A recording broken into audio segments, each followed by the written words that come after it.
Hi, I'm Desiree, and I am doing my collaboration report on Dependency Drug Court. Dependency Drug Court is a program within Children Family Services of Ventura, which is a part of the Human Services Agency.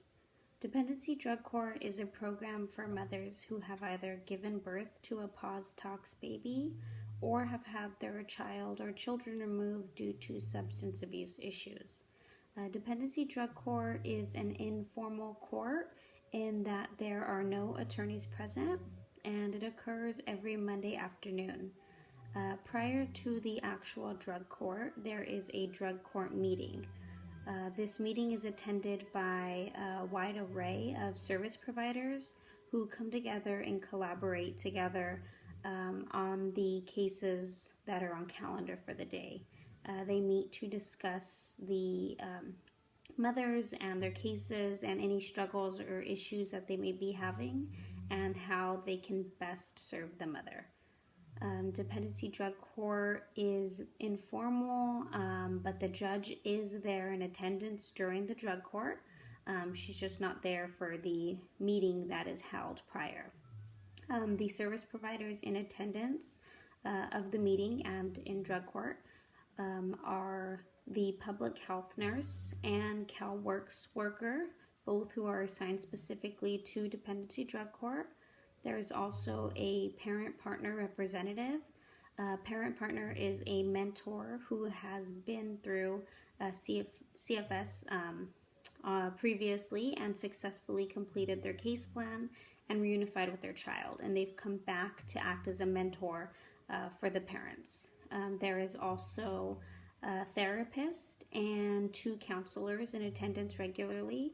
One counselor is from Prototypes, which is a women's inpatient treatment program, and another counselor is from New Start for Moms, which is a women's outpatient treatment program.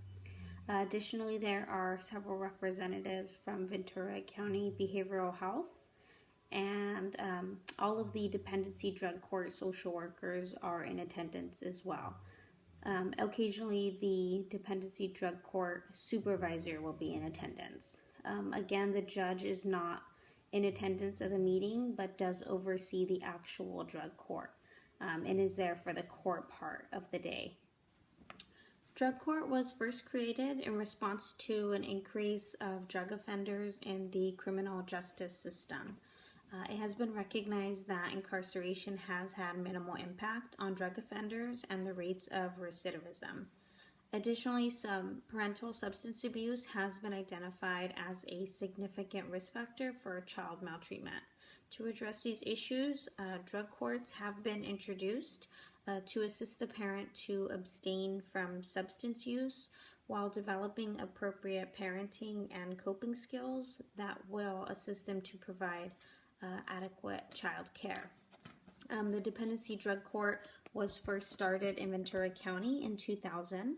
It was started in response to an increased need for intensive services that were tailored specifically to parents who were struggling with their substance abuse issues. The collaborative members I mentioned earlier, but I want to review the criteria for selecting potential members that they would have likely gone through. So the first one would be capacity. That's definitely something that they had to factor in. We wanted to make sure that the service providers that were there for the collaboration really participated in the regular delivery of services for these clients. We didn't want to have too few members, and we definitely didn't want to have too many members in the collaboration piece of that. Dynamics is also something to have considered. In our county, it's not too big, so collaborating with service providers, you're likely to have already worked with them in other capacities. So that was definitely something to have considered when reviewing the collaboration membership. Familiarity is also another one. We want to make sure that they are familiar with the community and the clients and the services that are available. I think that's something that is really important. And then power is another one. Right now, all of the collaborative members have the power to achieve the desired results that we're looking for. Everyone's very professional and experienced, so that's definitely something that they would have factored in. Lastly, I think a variety is something that would have been factored in. We want to make sure that we're bringing in collaborative members who have varied skills and levels of power so that they're able to deliver the best services to the client in an adequate manner.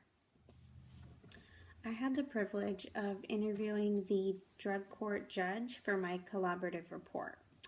During stage 1, which is when we bring people together and invite participation begins, unfortunately the judge stated that she was not a part of drug court during this initial stage of drug court, but she could speculate on challenges that would have likely been faced during this time. She speculated that challenges would have included not having an official goal and vision, that would have been a major hurdle for them to overcome. She stated that could have included structured governance, committee, rules, protocol, acceptance criteria, and membership criteria. But she did state that there have been successes in this stage that she has observed, which would include the collaborative members coming together and working on a shared vision. She anticipates that this was a success because at this time we've been so successful with the bringing together of various members in drug court and them working together to provide services for the mothers. During stage 2, empowerment occurs by confirming organizational roles and resolving conflicts. Within drug court, the judge holds authority, but organizational roles are clearly defined among the collaborative members because the various service providers are filling their own specific roles by delivering services to the client. In regards to the collaboration, the roles are clearly defined, really because, like I mentioned earlier, everyone is a professional in their field, and we're all working together cohesively in the best interest of the client. Like I said, they're professionals, so if there's one specific need that you have, and somebody would have the information on that, you could seek the information from that collaborative member, or request additional services from them. Say you have a medical need, you would want to talk to the public health nurse. If it was something regarding mental health, you would reach out to Ventura County Behavioral Health. And if it was something regarding substance abuse, you would reach out to one of the various treatment centers that we collaborate with. So everyone works together very cohesively, luckily. In the beginning, there was some challenges that were faced. Some of the service providers saw themselves as having different roles as opposed to working together in the collaboration with the other service providers. An example of this was sharing of drug test results. So sometimes clients will miss their drug test, but during drug court we can address this. And if they've been drug testing with another one of the service providers, then we could speak with them and get their drug test results for that client. In the beginning, there was an issue with one of the service providers not wanting to share that information.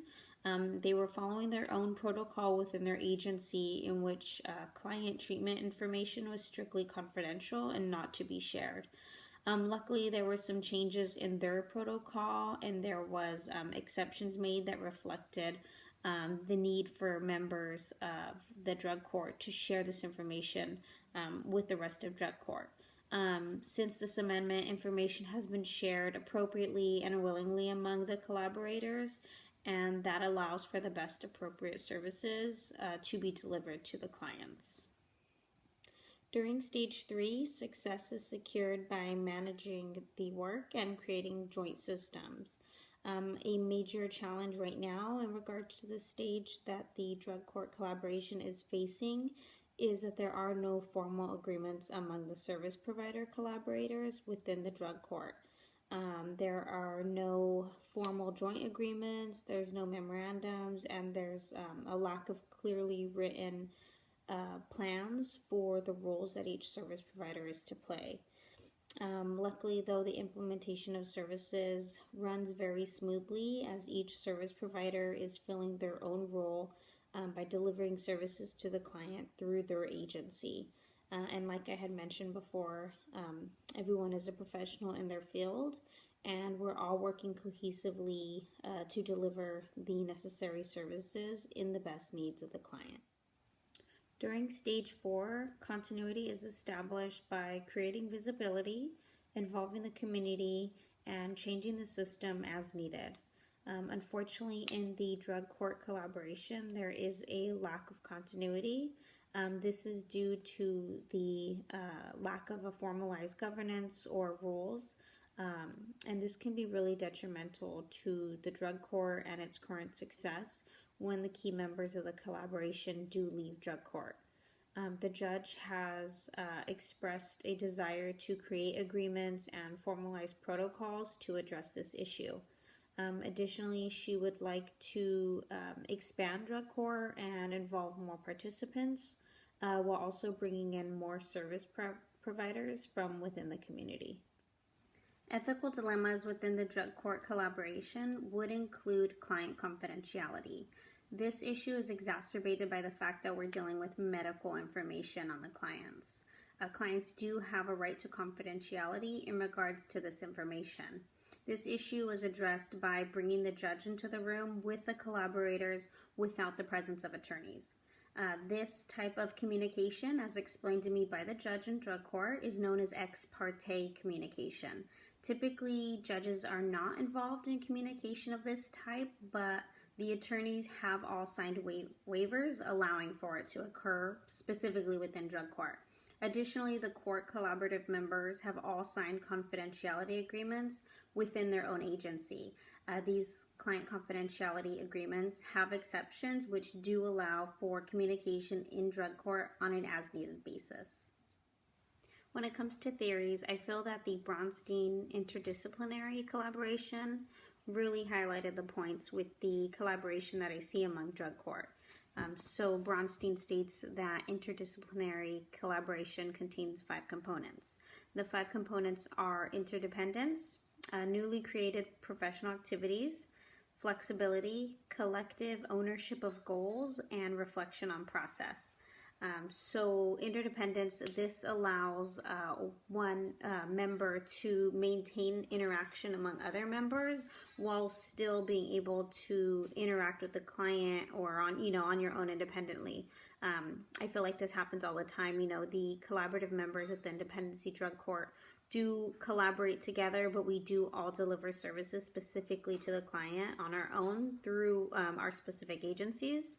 For the newly created professional activities, this is referring to the ability for more to be achieved within the collaboration as opposed to on your own. So obviously, all of the resource providers working together, they're able to deliver a lot more to the client than they would, if they were working on their own with the client. Definitely more goals are accomplished cohesively than on your own in such a case. And flexibility, obviously working with a CFS case and substance abuse case where children are involved, you need to remain very flexible. Specifically, one that I see occurring a lot is how they're moving from viewing drugs solely as a substance abuse issue to really as a disease now.